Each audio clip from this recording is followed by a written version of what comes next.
ಷಡ್ಯಂತ್ರ ರೂಪಿಸಿದ ಚಿನ್ನಯ್ಯ ಮೇಲೆ ಎಫ್ಐಆರ್. ಮಹೇಶ್ ಶೆಟ್ಟಿ ಜೊತೆ 2 ವರ್ಷಗಳಿಂದಲೂ ನಂಟು. ಎಸ್ಐಟಿಯಿಂದ ಇಂದು ಮಾಸ್ಕ್ ಮ್ಯಾನ್ ವಿಚಾರಣೆ.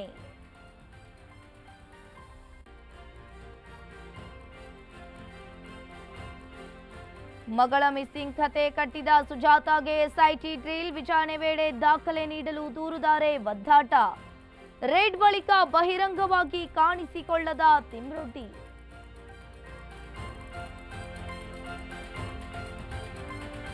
ತಾರಕಕ್ಕೇರಿದ ದಸರಾ ಉದ್ಘಾಟನೆ ಜಟಾಪಟಿ. ಹಿಂದೂಗಳ ಆಸ್ತಿಯಲ್ಲ ಎಂದಿದ್ದಕ್ಕೆ ಪ್ರಮೋದಾದೇವಿ ಕಿಡಿ. ನಾಡಹಬ್ಬ ಎಲ್ಲರಿಗೂ ಸೇರಿದ್ದು ಎಂದ ಡಿಸಿಎಂ ಡಿಕೆಶಿ.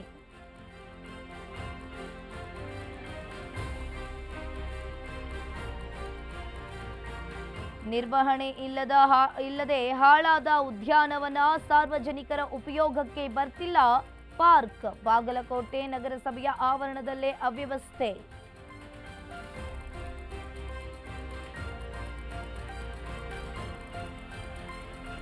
ರಣಮಳೆ ಅಬ್ಬರಕ್ಕೆ 41ಕ್ಕೂ ಹೆಚ್ಚು ಮಂದಿ ಬಲಿ. ಕಂಡು ಕೇಳರಿಯದ ಪ್ರವಾಹಕ್ಕೆ ಕಾಶ್ಮೀರ ಕಂಗಾಲು. ಇತ್ತ ಹಿಮಾಚಲ ಪ್ರದೇಶ, ಪಂಜಾಬ್ ಕೂಡ ತತ್ತರ.